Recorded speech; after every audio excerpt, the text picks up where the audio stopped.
Hi friends, welcome back to my channel. Friends, ನಾನು ದೂತ ಸಮೀರ್ ಹೆಮ್ಡಿ ಅನ್ನೋರು ಸೌಜನ್ಯನ ಬಗ್ಗೆ ಮೊನ್ನೆ ಒಂದು ವಿಡಿಯೋ ಹಾಕಿದ್ರು. ಅದರಿಂದ ಪಾಪ ಅವ್ರಿಗೆ ತುಂಬ ತೊಂದರೆ ಅನುಭವಿಸ್ದಂಗಾಯಿತು. ಅಂಥವ್ರಿಗೇ ಯೂಟ್ಯೂಬರ್ಗೇ ಒಬ್ರಿಗೆ ಪಾಪ ಅಷ್ಟು ತೊಂದರೆ ಕೊಟ್ಟಿದ್ದಾರೆ ಅಂದರೆ ಇನ್ನು ನಮ್ಗೆ ಇನ್ನೆಷ್ಟು ಕೊಡಬೇಡ ಅಂತ ನೀವೇ ಅರ್ಥ ಮಾಡ್ಕೊಳ್ಳಿ. ಸೌಜನ್ಯ ಪರ ಅವರು ಒಂದು ವಿಡಿಯೋ ಮಾಡಿದ್ರು, ಅದಕ್ಕೆ ಪೋಸ್ಟ್ ಮಾಡಬಾರ್ದು ಅಂತ ನಾನೇ ಈ ವಿಡಿಯೋದಿಂದ ತುಂಬ ತೊಂದರೆಗಳಾಯಿತು ಅಂತ ನಾನು ಆ ವಿಡಿಯೋನ ಅಪ್ಲೋಡ್ ಮಾಡ್ತಾಯಿಲ್ಲ. ನಮಗೇನು ಅವ್ರ ಪರ ನಿಂತ್ಕೋಬೇಕು, ಸಮೀರ್ ಅವ್ರ ಕಡೆ ನಿಂತ್ಕೋಬೇಕು, ಸಮೀರ್ ಎಮ್ ಡಿ ಅವ್ರ ಕಡೆ ನಿಂತ್ಕೋಬೇಕು. ನಾವು ಒಬ್ಬರು ಯೂಟ್ಯೂಬರ್ ಆಗಿ ಸೌಜನ್ಯನ ಪರ ನಾವು ನ್ಯಾಯ ಕೇಳಬೇಕು. ಅದಕ್ಕೋಸ್ಕರ ನಾನು ಆ ವಿಡಿಯೋ ಬಿಡಬಾರ್ದು, ಅದನ್ನು ಮಾಡಬಾರ್ದು ಅಂತಲೇ ನಾನು ಇವ್ರ ಪರ ನಿಂತ್ಕೋಬೇಕು ನಾವು ಒಬ್ಬರು ಯೂಟ್ಯೂಬರ್ ಆಗಿ ಅಂತ ಅಂದ್ಬಿಟ್ಟು ನಾನು ಈ ವಿಡಿಯೋ ಮಾಡ್ತಾಯಿದ್ದೀನಿ. ಏಕೆಂದರೆ ನಾವು ಒಬ್ಬರು ಯೂಟ್ಯೂಬರ್ ಆಗಿ ನಾವು ಒಬ್ಬರು ವುಮೆನ್ ಹೆಣ್ಣಾಗಿ ನಮಗೂ ಒಂದು ಹೆಣ್ಮಕ್ಳುಗಳು ಇರೋದ್ರಿಂದ ನಾವು ಆ ತಾಯಿ ಸಂಕಟ ಏನಿದೆ ಅದನ್ನು ನಾವು ತಿಳ್ಕೊಂಡು ಮಾತಾಡಬೇಕು. ಅವರೆಷ್ಟು ನೋವು ಅನುಭವಿಸ್ತಾ ಇದ್ದಾರೆ ಅಂತ ಅದು ನಮಗೆ ಗೊತ್ತಿರೋ ವಿಷಯನೇ. ಅಕ್ಟೋಬರ್ 9, 2012 ನಡೆದಿರೋ ಅಂಥ ಘಟನೆ ಇದು. ಆವಾಗ ಪಾಪ ಹೆಣ್ಮಗಳು 18 ವರ್ಷದ ಹುಡುಗಿ ಅವಳು. ಇವಾಗ ನಮಗೂ ಅಂಥ ಹೆಣ್ಮಕ್ಳುಗಳು ಇದ್ದಾರೆ ಆ ವಯಸ್ಸಿನವರು. ಇವಾಗ ನಮ್ಮ ಮಕ್ಕಳು ನಾವು ಎಷ್ಟು ಕಾವಲಿಂದ ಕಾಯ್ತೀವಿ. ಪಾಪ ಆ ಟೈಮಲ್ಲಿ ಅವಳು ಚೀರಾಟ, ಅವಳು ನೋವು, ಅವಳ ಸಂಕಟ, ಯಾರಾದರೂ ಬಿಡಿಸ್ತಾರೇನೋ, ಯಾರಾದರೂ ಬರ್ತಾರೇನೋ, ಯಾರಾದರೂ ಈ ಟೈಮಲ್ಲಿ ನಾನು ಕಾಪಾಡ್ತಾರೇನೋ ಅನ್ನೋ ಥರ ಅವಳಿಗೆ ಅಷ್ಟು ನೋವು ಅನುಭವಿಸಿ ಅವಳು ಸಾವು ಅಪ್ಪಿದ್ದಾಳೆ ಅಂದರೆ ಅದಕ್ಕೆ ನೀವೇ ತಿಳ್ಕೊಳ್ಳಿ. ಆ ಎತ್ತು ಕರಳು, ಎತ್ತು ಸಂಕಟ, ಅಕ್ಕ ತಂಗಿದಿರೋ, ತಮ್ಮ ತಂದೆ, ಅವ್ರ ಮಾವ ಇದುವರೆಗೂ ಇಷ್ಟು ವರ್ಷ ಆದರೂ ನ್ಯಾಯ ಸಿಕ್ಕಲಿಲ್ಲ ಅಂತ ಎಷ್ಟು ಕಷ್ಟ ಅನುಭವಿಸ್ತಾ ಇದ್ದಾರೆ ಅವರು, ಎಷ್ಟು ನೋವು ಅನುಭವಿಸ್ತಾ ಇದ್ದಾರೆ ಅಂತ ನೀವೇ ತಿಳ್ಕೊಳ್ಳಿ. ಪ್ರತಿಯೊಬ್ಬರು ಯೂಟ್ಯೂಬರು ಇದರಿಂದ ಎಷ್ಟು ಲಕ್ಷ ಯೂಟ್ಯೂಬರ್ ಜನ ಇದ್ದಾರೆ.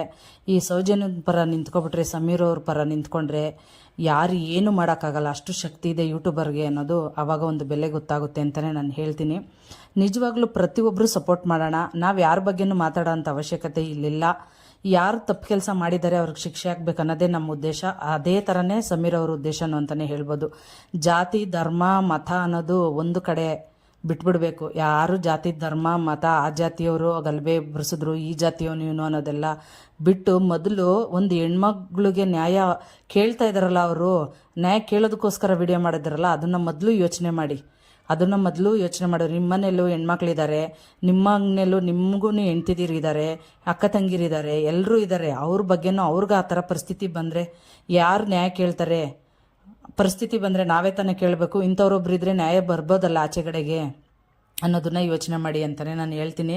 ಏಕೆಂದರೆ ಇಲ್ಲಿ ಪಾಪ ಜಾತಿ ಗಲಭೆ, ಅವನು ಮುಸ್ಲಿಮ್ಸ್ ಜಾತಿಯವನು, ಅವನು ಬಂದು ಈ ಜಾತಿ ಇದು ಏನೋ ಜಾತಿ ಮಧ್ಯೆ ತಂದಿಕ್ತಾ ಇದ್ದಾನೆ, ಆ ಥರ ಉದ್ದೇಶ ಇದ್ದಿದ್ದರೆ ಅವ್ರು ಇಷ್ಟೊಂದು ತೊಂದರೆ ಪಟ್ಕೊಂಡು ಈ ವಿಡಿಯೋ ಮಾಡಿ ಅವ್ರು ಅರೆಸ್ಟ್ ಆಗೋವಂಥ ಸ್ಟೇಜಿಗೆ ಬಂದು ಬೇರೆಯವರಿಂದ ಬೆದರಿಕೆ ಹಾಕಿಸ್ಕೊಂಡು, ಬೇರೆಯವರಿಂದ ಅವ್ರ ಮನೇಲೂ ತಂದೆ, ಅಕ್ಕ ಎಲ್ಲ ಇದ್ದಾರೆ, ಅಮ್ಮ ಅಕ್ಕ ಎಲ್ಲ ಇದ್ದಾರೆ, ಅವ್ರಿಗೇನಾದರೂ ಆಗುತ್ತೆ ಅಪಾಯ ಅಂತ ಇವರು ಹಗಲು ರಾತ್ರಿ ಜೀವ ಬೆದರಿಕೆಯಲ್ಲಿ ಬದುಕುವಂಥ ಅವಶ್ಯಕತೆ ಅವ್ರಿಗಿರಲಿಲ್ಲ. ಬೇರೆಯವ್ರ ಸಹಾಯ ಅವರು ಒಬ್ಬರು ಮಾತಾಡಿದ್ರು ನೋಡಿ, ಅವ್ರ ಜೊತೆಲಿದ್ದಾರೆ ಪೊಲೀಸವರು, ಅವ್ರ ಸಹಾಯಕ್ಕೆ ಕರೆದು ಅವರು ಕೋರ್ಟ್ ಮೆಟ್ಲೇರುವಂಥ ಪರಿಸ್ಥಿತಿ ಅವ್ರಿಗೆ ಬರ್ತಾ ಇರಲಿಲ್ಲ. ಅರ್ಥ ಆಯ್ತಾ?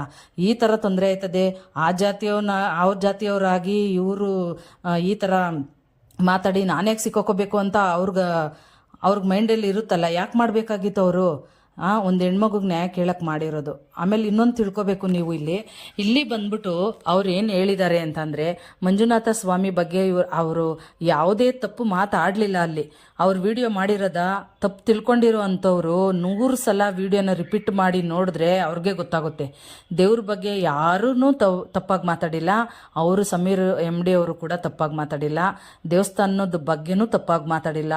ಅದು ಊರ ಹೆಸರು ಧರ್ಮಸ್ಥಳ ಅಂತ ಊರ ಹೆಸರು ಬಂದಿರೋದ್ರಿಂದ ಅವರು ಮಾತಾಡಿದ್ದಾರೆ ಹೊರತು ಊರ ಹೆಸರು ಧರ್ಮಸ್ಥಳ ಅಂತ ಇಲ್ಲ ಅಂತ ಬೇರೆ ಹೆಸರು ಇದ್ದಿದ್ರು ಅದನ್ನು ಮಾತಾಡ್ತಾ ಇದ್ರು ಅವರು.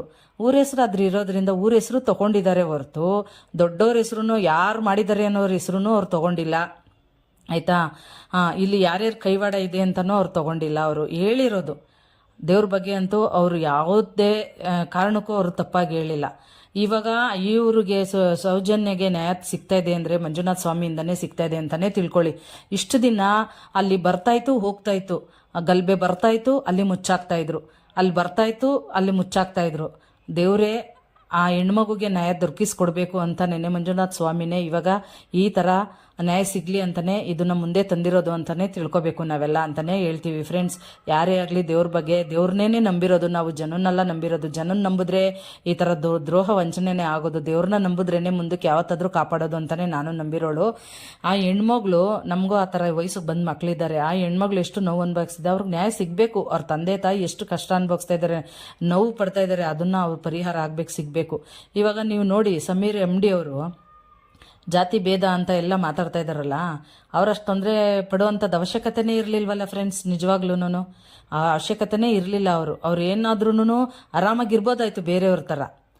ನಮ್ಗೆ ಯಾಕೆ ಬೇಕು ಊರು ಹುಷಾಬರಿ, ನನಗೇನಕ್ಕೆ ಬೇಕು ಅಂತ ಇರ್ಬೋದಾಗಿತ್ತು ಆಯಿತಾ. ಇವಾಗ ಕಾಣದೇ ಇರೋ ಕೈಗಳು, ನಾವು ದೊಡ್ಡವರು, ದೊಡ್ಡ ಸ್ಥಾನದಲ್ಲಿದ್ದೀವಿ ಅನ್ನೋರೇನೆ ಈ ಥರ ಕೆಲಸ ಮಾಡಿದ್ರೆ, ಮುಚ್ಚಾಕೋ ಕೆಲಸ ಮಾಡಿದ್ರೆ, ಅವ್ರ ಜೊತೆಲಿ ಇವರು ಪೊಲೀಸವರು ಇವರೆಲ್ಲ ಸೇರ್ಕೊಂಡು ಈ ಥರ ಕೆಲಸ ಮಾಡಿದ್ರೆ ಅವ್ರಿಗೂ ಹೆಣ್ಮಕ್ಳಿರಲ್ವಾ? ಪೊಲೀಸ್ ಅವ್ರಿಗೆ ಹೆಣ್ಮಕ್ಳಿರಲ್ವಾ? ಮುಂದಕ್ಕೆ ಅವ್ರಿಗೂ ಅದೇ ಪರಿಸ್ಥಿತಿ ಬರ್ತದೆ ಅಂತ ಅವ್ರಿಗೂ ಗೊತ್ತಿರಲ್ವಾ? ಅದೆಲ್ಲ ತಿಳ್ಕೊಬೇಕು. ಯಾರಿಗೇನು ಇದರಲ್ಲಿ ನ್ಯಾಯ ಕೇಳೋದ್ರಲ್ಲಿ ಯಾರಿಗೇನು ಭಯ ಇಲ್ಲ, ಯಾರಿಗೇನು ತೊಂದರೆ ಇಲ್ಲ.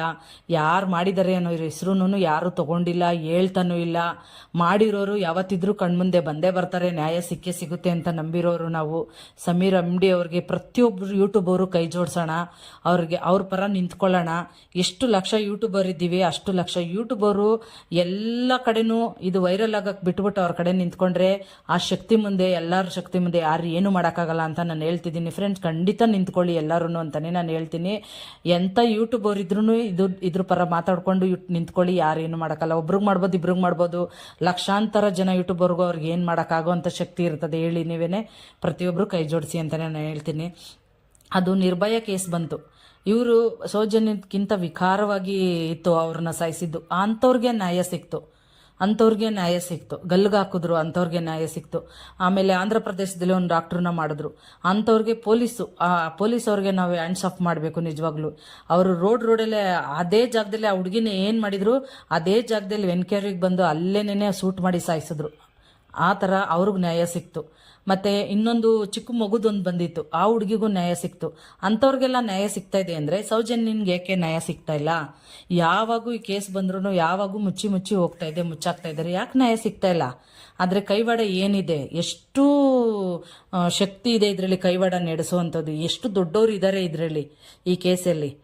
ಅಂಥ ಹುಡುಗಿನ ಬೇರೆ ಹುಡುಗಿ ಸಿಕ್ಕಾಕೊಳ್ಳೋ ಜಾಗದಲ್ಲಿ ಸೌಜನ್ಯ ಸಿಕ್ಕಾಕೊಂಡಿದ್ದಾರೆ ಅಂತಂದರೆ, ಸಿಕ್ಕಾಕೊಂಡಾದ್ಮೇಲೆ ನಮ್ಗೆ ಟಾರ್ಗೆಟ್ ಇವರಲ್ಲ ಅಂತ ಹುಡುಗಿನ ಬಿಟ್ಬಿಡ್ಬೋದಾಗಿತ್ತಲ್ಲ. ಬಿಟ್ಟಿದ್ರೆ ಹೆಂಗೋ ಜೀವನ ಮಾಡ್ತಾಯಿತ್ತು, ಜೀವನ ಬದುಕೊಂತಾಯಿತ್ತು. ಅಷ್ಟು ವಿಕಾರವಾಗಿ ಸಾಯಿಸೋಂಥ ಅವಶ್ಯಕತೆ, ಅಷ್ಟು ದ್ವೇಷ ಏರ್ಗಿತ್ತು ಅದು. ಇನ್ನೆಂಥ ಕೈವಾಡಗಳು ಇರ್ತವೆ. ಅಂತಂಥವ್ರು ಕೇಸೇ ನ್ಯಾಯ ಸಿಕ್ತು ಅಂದರೆ ಇವಳಿಗೆ ಯಾಕೆ ಸಿಗ್ತಾ ಇಲ್ಲ, ಸೌಜನ್ಯನ್ಗೆ ಯಾಕೆ ಸಿಗ್ತಾ ಇಲ್ಲ ನ್ಯಾಯ? ಇದನ್ನು ಫಸ್ಟು ಯೋಚನೆ ಮಾಡಿ ಫ್ರೆಂಡ್ಸ್. ಪ್ರತಿಯೊಬ್ಬರೂ ಇದಕ್ಕೆ ಹೋರಾಡೋಣ, ಪ್ರತಿಯೊಬ್ಬರಿಗೂ ನ್ಯಾಯ ಸಿಕ್ಕಲಿ ಅಂತಲೇ ನಾನು ಹೇಳ್ತೀನಿ. ಇವಾಗ ನೋಡಿ, ಪೊಲೀಸ್ ಅವರೇ ಆಗಲಿ, ಅವರವರಾಗಿದ್ದವರು FIR ಕೋರ್ಟಲ್ಲಿ ಏನು ತೀರ್ಮಾನ ಆಯಿತು ಪ್ರತಿಯೊಬ್ಬರು ನೀವು ನೋಡಿರ್ಬೋದು. ಅದನ್ನು ಅವ್ರಿಗೆ ರಿಲೀಫ್ ಸಿಕ್ಕಿದೆ. ಇವಾಗ ಯಾರು ನ್ಯಾಯದ ಪರ ನಿಂತಿದ್ದಾರೆ, ಖಂಡಿತ ದೇವರಲ್ಲಿ ಅವ್ರನ್ನ ಕಾಪಾಡ್ತಾರೆ ಅಂತಲೇ ನಾನು ಹೇಳ್ತೀನಿ. ನಿಜವಾಗ್ಲೂ ರಿಲೀಫ್ ಸಿಕ್ಕಿದೆ, ಖಂಡಿತ ಈ ರಿಲೀಫ್ ಸಿಕ್ಕಿದೆ ಅಂದರೆ ಉದ್ದೇಶ ಖಂಡಿತ ಯಾರು ಮಾಡಿದ್ದಾರೆ ಅವ್ರು ಖಂಡಿತ ಸಿಕ್ಕಾಕೊತಾರೆ ಅಂತಲೇ ನಾನು ಹೇಳ್ತೀನಿ. ಅಂತ ಹಿಂಗೆ ಜಾತಿ ಭೇದ ಧರ್ಮ ಅಂತಾರಲ್ಲ, ಅದು ಮುಂದಕ್ಕೆ ಇನ್ನೂ ತುಂಬ ವಿಷಯಗಳಿದೆ, ಮುಂದಕ್ಕೆ ಮಾತಾಡೋಣ ಅದ್ರ ಬಗ್ಗೆ. ನೀವು ಪ್ರತಿಯೊಬ್ಬರು, ನಾನು ನಿಮ್ಮನ್ನೆಲ್ಲನೂ ನಾವು ಬೇಡ್ಕೊಳ್ಳೋದಷ್ಟೇ.